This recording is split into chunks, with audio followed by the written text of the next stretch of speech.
If anyone has any from the previous classes, you can ask now.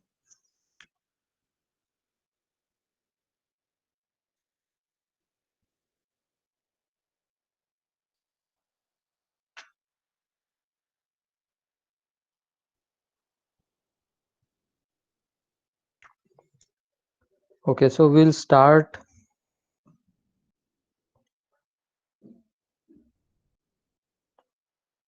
Yeah. So a recap of the last class. We talked about an example of an airplane wing where we want to calculate the lift force generated by the wing. How an airplane flies, we discussed that a little bit. It is because of the shape of this airfoil, shape of the wing. So here I have shown view. When you cut a wing like this is a side view of that wing. So when you have airflow towards this wing or the airfoil, you get a lift if there are certain met. So the first condition is that there has to be some asymmetry with respect to the flow direction. So here in the red color, this one that I have shown, this is an asymmetric configuration of this airfoil, even if it is actually symmetric about its center line. Okay, so we'll talk about this when we talk about Bernoulli's equation. There we'll see how this airfoil generates a net force in the upward or downward direction. So if you want to calculate these forces on an airplane, let's say just the lift force on the wing, then you can do experiments with it. What kind of experiment? So this is something known as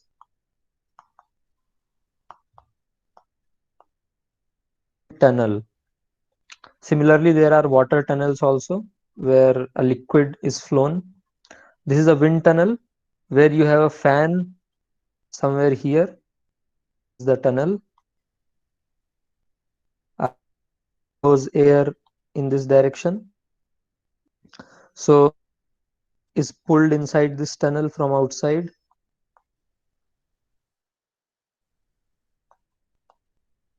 Dust particles, things inside the tunnel. And then inside the tunnel, here you have your test section where you mount your or any object. And then you can either visualize the flow by having a smoke tracer here, or um, or you can have pressure sensors, velocity probes on the wing itself, or on this rod at the base somewhere here, which can measure the torque on this rod as well as the upward and downward forces on this rod. So that will give you the lift force and drag forces experienced by this wing. Is this much clear till now?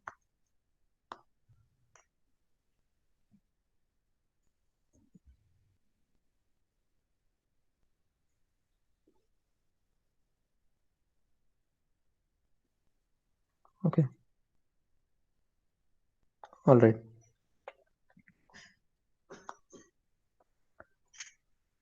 Yeah. So, but the problem here is that if you have a very big wing, very big wind tunnel facility, so this will require space, cost, and everything. You will need a big fan to drive air inside this wind tunnel, and so on. You will require several pressure sensors on the wing, several velocity sensors on the wing, and so on. So that increases the cost of experiment. So what people do generally, similar to what Wright brothers, they tested several airfoils in their wind tunnel, but it was not a very big wind tunnel. They used small models wings. So here I have shown another wind tunnel, which is a smaller one, similar to the previous one, drawn in red, but this has some scale. This is a scale of the wind tunnel, and also the scaled down model of the actual wing. This is the actual wing. This is the actual wing in red color, and this one here in the scaled down wind tunnel is a model of the actual wing. So we'll write actual, we'll denote it by A, and model by M. So when we talk about forces, we will write force by the actual and force experienced by the actual wing. When we write equations, we will write like this. Here, certain conditions have to be met so that you can translate the forces experienced by the model wing to the actual wing. So there is some relationship between this FA and this principle where you can actually translate, where you can relate these two forces. This is known as dynamic similarity. So we say that the model and the actual wing are dynamically similar. So this principle of similarity. And how do we get similarity? What conditions have to be met? That we can see after we non-dimensionalize the equations, the governing equations. So this is a part of dimensional analysis where we non-dimensionalize the equations. Why do we need to non-dimensionalize them? That we will see when we actually non-dimensionalize. What are the benefits of non-dimensionalization? That we will see after we have dimensionalized everything. So here, the governing equations, of course, are the continuity and the momentum equations, because this is the force which generates these past the wing, zero, past the wing. Um, okay, so we just analyzed each term of Navier-Stokes and continuity equations. We found out what are the dimensions of each term. What are dimensions that you must have studied in your school? Uh, we have several basic dimensions: mass, length, temperature, time, and so on, luminosity, and so on. Here in fluid mechanics, in our course especially, we will be using only three basic dimensions, which are mass, length, and time. Temperature also we may deal with in some examples, but we will not deal with it in this course. So we saw that for the continuity equation, which is del dot V equal to 0, del has the dimensions 1 by L because it is dou by dou x, dou by dou y, dou by dou z. So it has dimensions of 1 over length. Velocity has dimensions of length over time. So the left hand side has dimensions of 1 over time. Okay, and right hand side is 0. So it is actually 0, 1 over time. The principle of dimensional homogeneity says that in any equation which describes something physical, should have same dimensions for each term in that equation. So we are just seeing that for ourselves, if that is true for these equations or not. So for the momentum equation, we have rho dou u by dou t plus u dou u by dou x plus v dou u by dou y. This is the left hand side. So we saw that rho has dimensions of unit volume, so it is ml volume, or generally we write as ml to the power minus 3, like this. And dou u by dou t, we saw dou by dou t has 1 over time dimension and velocity has length over time, so it is lt minus 2. So the entire term rho dou u by dou t has dimensions ml minus 2 t minus 2. Similarly, you can find the dimensions for the second term, rho u dou u by dou x.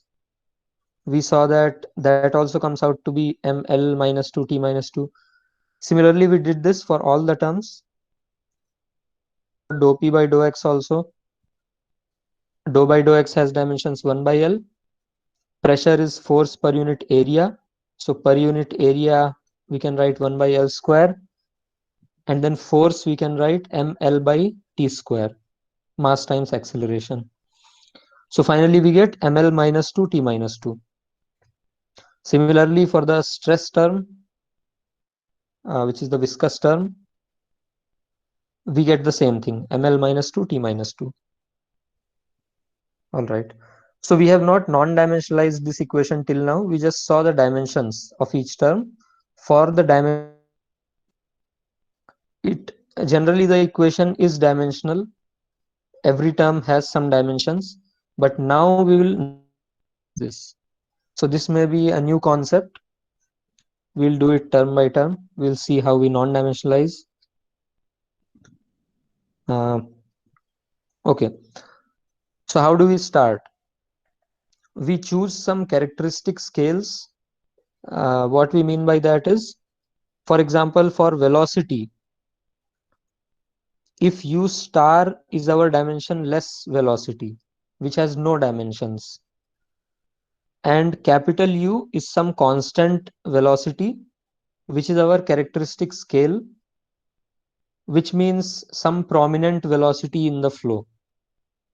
For example, if it is flow past a sphere or flow past an airfoil, then the inlet velocity in the wind tunnel or the free stream velocity of the air in case the airplane is flying, that can be considered as the characteristic scale for velocity. So we multiply this characteristic scale, which is a constant, which we know beforehand. We multiply that with u star, which is our dimensionless velocity. That will give us the dimensional velocity. So we say that dimensional and dimensionless velocities are related by this relationship. Okay. Similarly, for the vertical velocity v, we can write this equation: dimensional velocity small v is equal to characteristic velocity times v. This capital U need not be same for both vertical and horizontal velocities, but for this example we are taking it to be the same for both horizontal and vertical velocities. And then we said that for the coordinates, for the distances along x and y axes, x and y, we can introduce a characteristic length scale L for both x and y directions. And we can say that we define our x star and y star such that they are equal to x by L and y by L. So this is our scale with which we are going to measure dimensionless lengths. So this is also a prominent length scale. For example, for flow past a sphere, it can be the diameter or the radius of the sphere. For flow past an airfoil, it can be the length of the airfoil, or it can be the thickness of the airfoil. Okay. In case of an airfoil, if the two lengths are very different, then generally we choose two different length scales, one for x and another for y. It can be length of the airfoil for x direction and vertical width or thickness of the airfoil in the y direction. These two characteristic scales we can choose. But for now, I have taken the same for simplicity. Is that clear till now? This is what we discussed in the last class.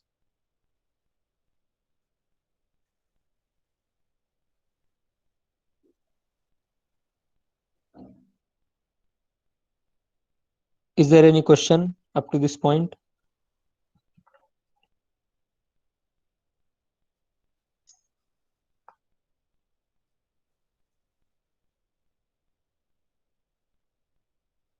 Okay. So now there are more unknowns here. Pressure. How do we non-dimensionalize pressure? All time, you can combine these length scale and velocity scales to get a scale for time. So we have written L by U as our time scale, which we multiply with non-dimensional time T star to get the dimensional time T. Now, can you tell me what is the scale for pressure as a combination of other known variables, known parameters or constants here? The known parameters are rho, mu, u, L. If we cannot form a characteristic scale for pressure using these, then we'll assume some new parameter, capital P or something, as a characteristic scale. But if we can form using these variables, using these parameters, then we can use that. So can you tell me some combination of these parameters which has dimensions of pressure? So take some time.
Okay.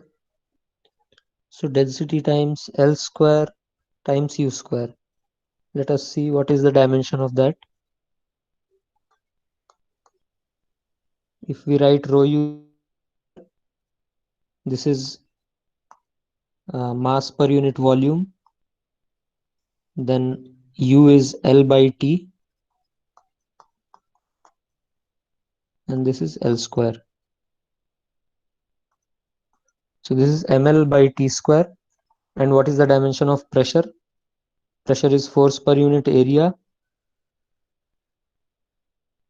so which is 1 by L square, and then force mass times acceleration, L by T square.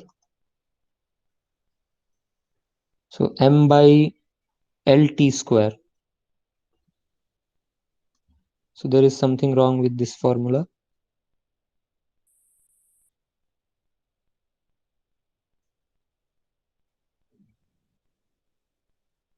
You should get m by LT square.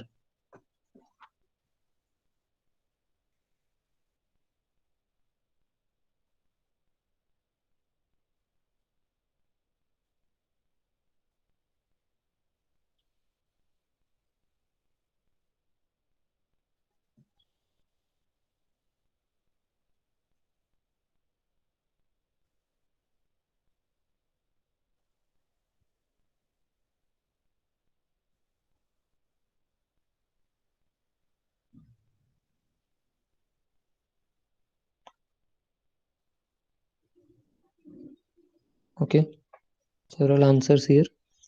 So rho u square, yeah, rho u square is correct because you don't have that extra L square there, so that will give you the correct dimension. And one of the answers, mu u. Okay, so let us check that also. So one of the scales that you can derive for pressure is rho u square, And what about this answer mu u? What is mu? Mu is Pascal second, and u is meter per second. So here I am writing meter, I'm not writing mass here. So it cancels out. You get a meter there. So you need something else, a length scale also. You can divide by L, mu u by L. So you have mu u by L. So these two can be used as pressure scales.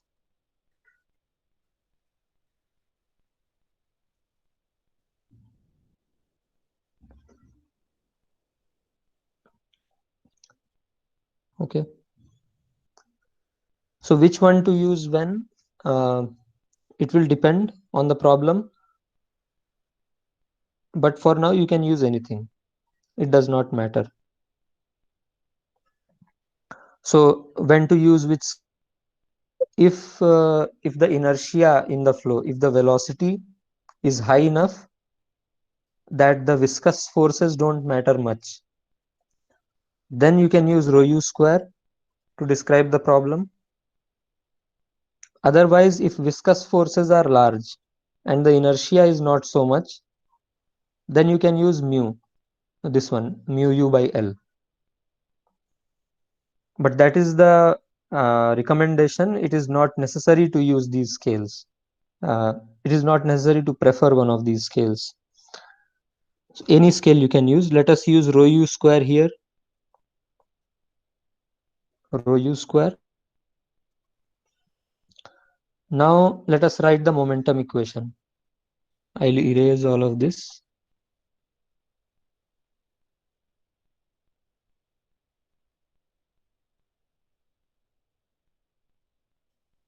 Okay. Equation.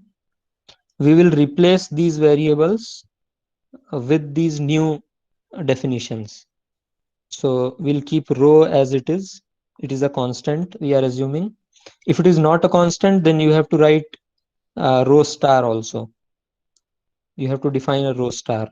But because it is a constant, later on we'll see that it will be clubbed into some term which is dimensionless term. Okay, so now dou u by dou t, how can we write that? We should write dou u star by dou t, which is dou L by u t star. This is a shortcut way of writing it, but actually you should replace the variables. You can write it like this if you want to write it rigorously. You should write dou u star or dou u by is equal to dou u star dou u dou t, and then dou u star by dou t can be written as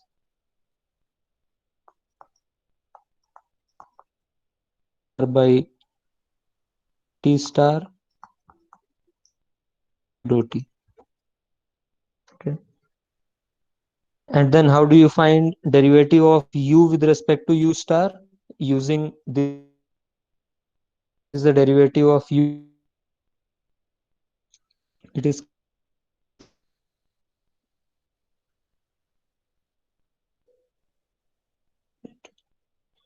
yeah, capital U.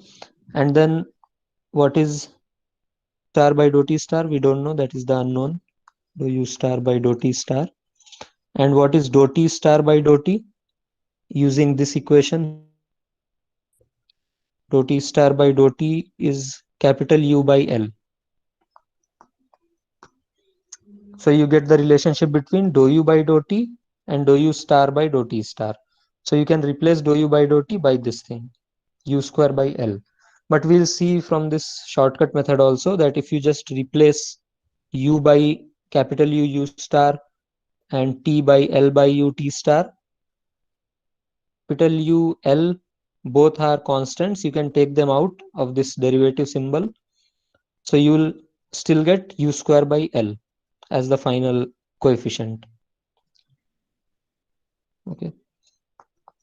So plus the next term, small u dou u by dou x. Small u is capital U u star.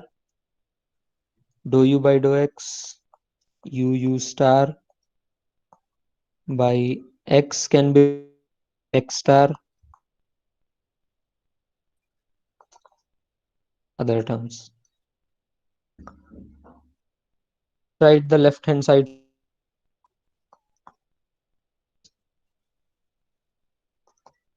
It is rho. You can see from both the terms, you get capital U square by L common. U square by L dou t star plus U star dou U star by dou x. Third term also you will get capital U square by L. You can see that, where you will get V star dou y star. This is the left hand side. Okay. If there is any question, you can ask.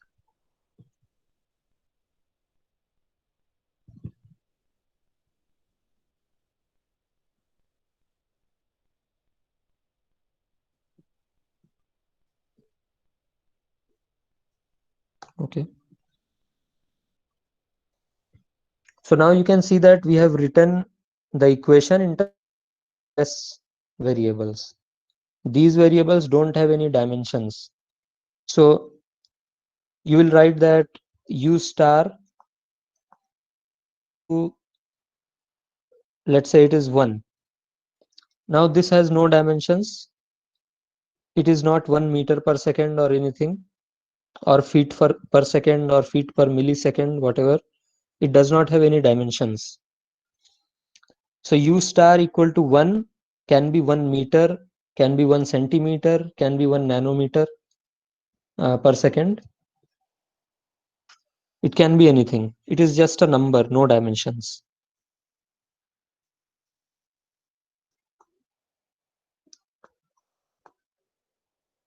All right. Now we'll write the right hand side.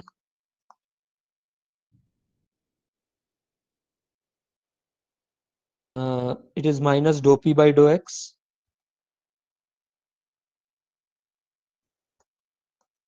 Pressure can be written as rho u square dou x Lx. Sorry, this is rho u square p star.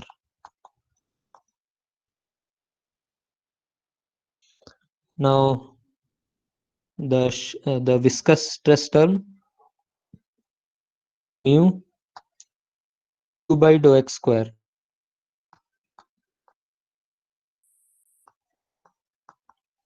dou 2u by dou x square Lx star square plus the second term and the third term, if there is a z term also. We are doing it for 2 dimensions right now. So there will be a y term there. So now how can we write the RHS? What are the terms that will get common? This can be written as minus rho u square by L dou p star by dou x star plus mu u by L square u star by x star square dou 2u star by dou y star square. Okay. Let us write the left hand side here, which is rho u square by L dou u star u star x star.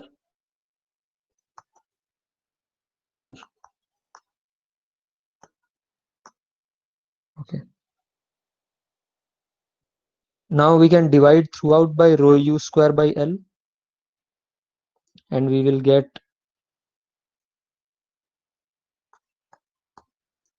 dou u star by dou t star, u star dou u star by dou x star, v star dou u star by dou y star equal to minus dou p star by dou x. And then one more term, this does not cancel out. Only u will cancel out from numerator, one L will cancel out from denominator,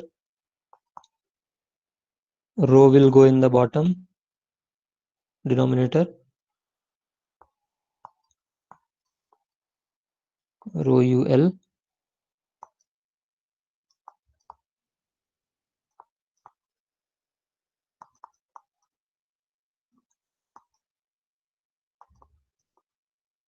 All right. This equation, write the y momentum equation. There also we will get the same number. There are similar terms of same dimensions. Just u becomes v and x becomes y in some of the terms. So is this clear up to this point? If there is any question, you can ask now.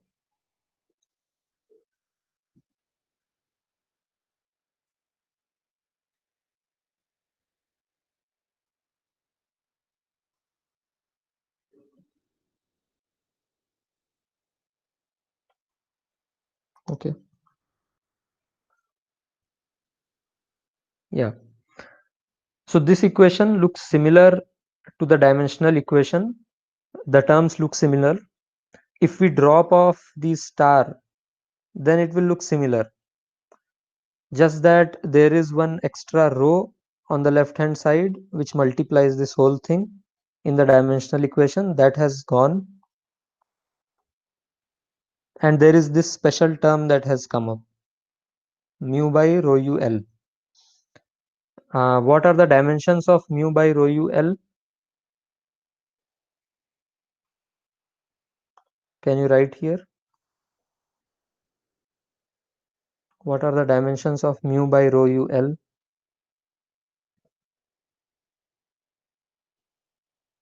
Yeah, dimensionless.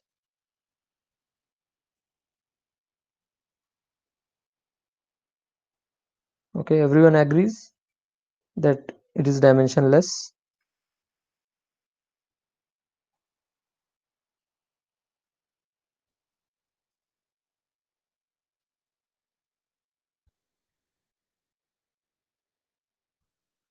Okay, it is dimensionless. It should be dimensionless because,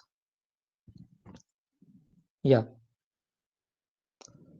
because all the other terms are dimensionless. So this also should be dimensionless. And otherwise, you can just write the dimensions of each of these parameters, mu, rho, u, L, and you will find that it comes out to be dimensionless.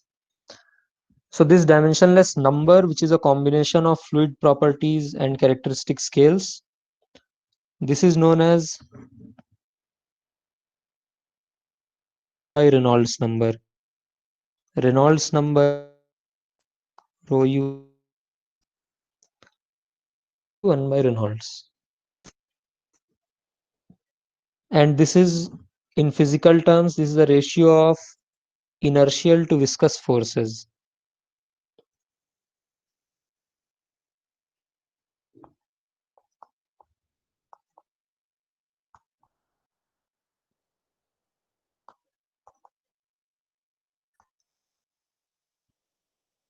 Okay. So if viscosity is dominant in some flow, then Reynolds number will be very small, inertial forces will be very weak, velocities will be small, or viscosity will be high, one of these things, or length scales will be very short, For example, flow in capillaries, thin capillaries is an example of low Reynolds number flow, where viscous forces dominate inertial forces, because inertial forces do not get uh, that much amount of freedom to become dominant, because the length scales are very small. So they are very small. Viscous forces are dominant because walls are very, very close. Uh, if this is a capillary and there is no slip boundary condition on the wall, even if there is a very high speed flow coming into this pipe, at the walls the velocity has to be zero. Sorry. Yeah. So at the center you will have velocity profile like that, parabolic velocity profile, but at the walls it is zero.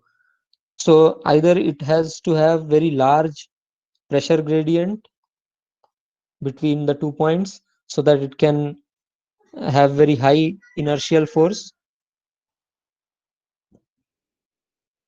Otherwise, viscous forces will dominate if the pressure gradient is not too large. And if you decrease the size of this tube even further, then the velocity will go down even further. So it depends on length as well, the ratio of these two forces. Okay, so if Reynolds number is very small, then this term becomes very large, because this is 1 by Reynolds number. If this term is very large, then which terms in this equation dominate? It is only the viscous term, because this term is very large. Other terms are negligible in comparison to this term. So for highly viscous flows, like flow of molten lava or something like that, we know that viscous forces dominate inertial forces. So in the dimensionless equation only you can say that these terms, the other terms, are negligible, because you have clearly separated the effects of viscous forces and inertial forces here. If Reynolds number is very high, let's say for flow over an airfoil, an airplane wing, where viscous effects are not that strong, but the flow is at a very high speed, then you can neglect the viscous term. So you can neglect this term, the red box, and the other terms are meaningful there. Okay, this is one importance of the dimensionless numbers. It gives you a clear comparison between the forces, different kinds of forces. There are several dimensionless numbers, but we have not considered those other terms in the Navier-Stokes equations. Therefore, we don't have those numbers here right now. But we'll see what those numbers are later on. Now coming to the principle of similarity. Let's say the Reynolds number is same for both the model airplane and the actual airplane wing. Then both of these equations are exactly the same, right? So there is no difference between the two equations for the two systems. So one system is the actual and the model system. Reynolds actual and Reynolds model are same in dimensionless terms, are exactly same for both the systems.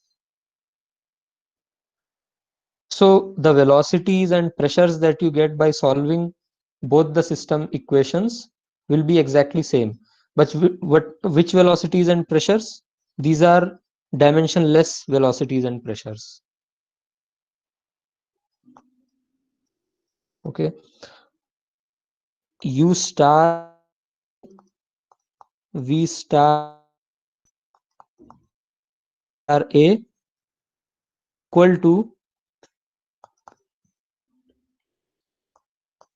U star M, V star M, and P star M. Although we are not solving the actual Navier-Stokes equations, but from these equations we can see that both of them will be same because this term is same. Reynolds number is same for both model and actual airplane wing. Is that clear?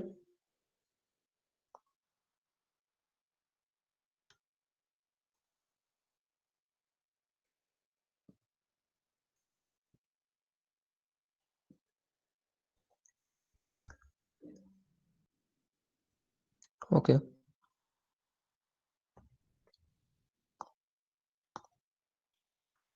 right. So what we need to do is conduct experiments on this model airplane wing, but keep in mind that Reynolds number model will match the Reynolds number actual. How can you make sure this thing? Let's say it will fly at some speed, let's say at or 300 kilometer per hour. Okay, let's say this is the actual velocity, and let's say the actual length of the airfoil is um, 10 meters. So these are U and L, and density, density of air, it will fly in air, so 1 kg per meter cube, and viscosity of air is around 10 to the power minus 5. What is the Reynolds number? Can you calculate Reynolds number actual?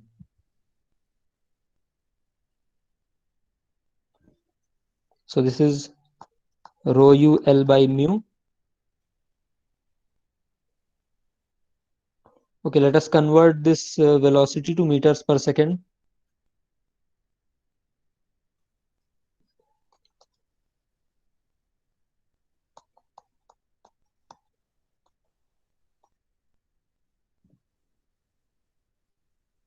To make it simple, let's say this is 180 instead of 200, so that it cancels out easily. So you have 50 meter per second. So you get UL is 50 times 10 by mu 10 to the power minus 5.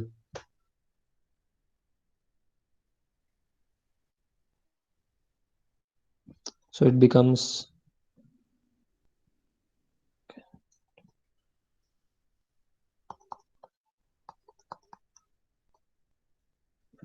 5 into 10 to the power 7.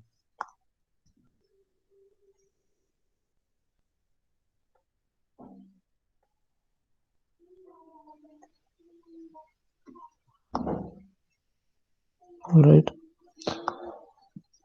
Now you want to make sure that RE Reynolds number model is same as 10 to the power minus 10 to the power 7 or 5 into 10 to the power 7.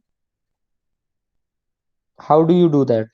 So what is the inlet velocity in the wind tunnel that you need? So that you can vary. You can decide to have some length of the airfoil, which of course should be small because we want to reduce the experimental cost. And then you have rho and mu to control. So these three things you can control: rho, u, and mu. And L, let's say we want to be only 1 meter. This was 10 meter, so we want L to be 1 meter. So this is fixed. And then this entire thing should be 5 into 10 to the power 7. How can you do that?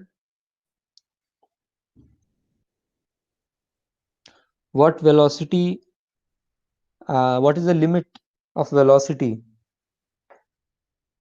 that can enter the wind tunnel?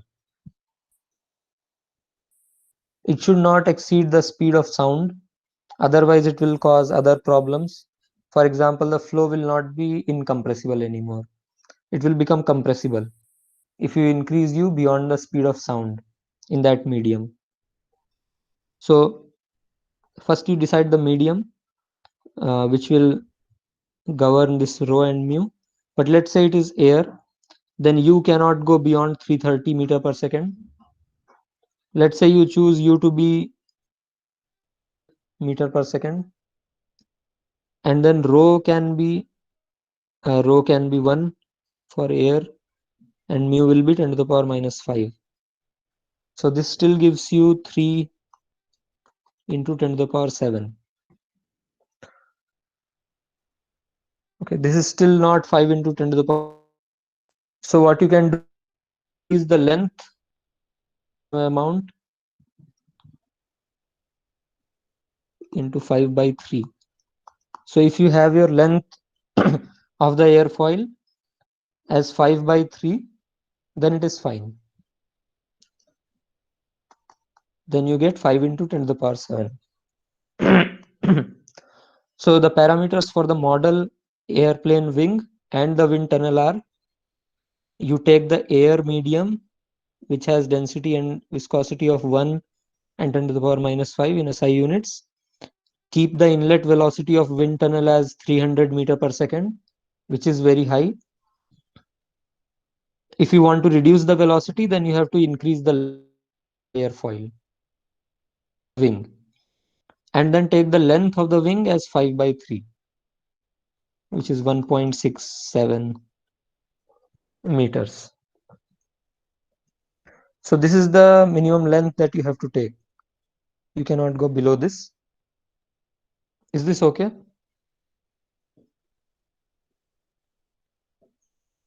Is it clear what we are doing here? If there is any question, you can ask.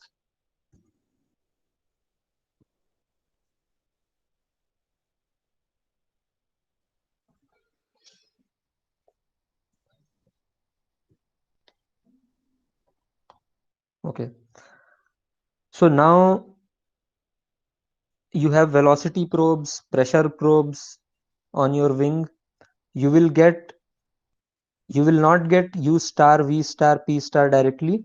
What you will measure is in dimensional form. Okay, some meter per second, some kilometer per hour, some pascals. It will be in that form. You have to convert that to dimensionless form, which is easy because you know rho, U, L, and mu. So if you have some velocity, let's say U, you divide it by capital U and you get U star model. And this capital U is this 300 meter per second, because that is what you used as your scale in the Reynolds number formula. Similarly, P star, if you want to calculate, just divide P by rho U square. Okay, you get P star model. Now you know that because you have chosen Reynolds number model same as Reynolds number actual, this U star, V star, P star will be same as U star A, V star A, P star A.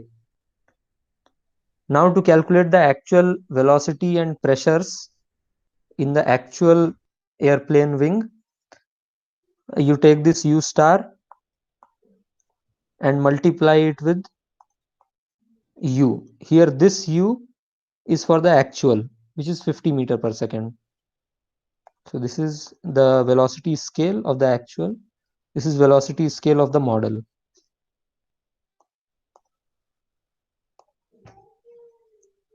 All right. So this way you will get actual velocity and actual vertical velocity and actual pressure. So if you get actual pressure, from there you can find the actual force.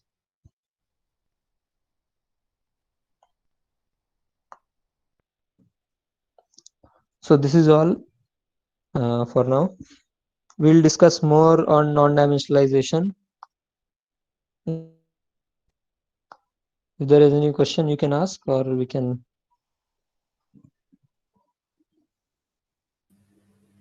So, excuse me, sir. Yes, yes. Muthu Krishnan, yeah. Uh, so, just one doubt regarding the Mhm. assignment.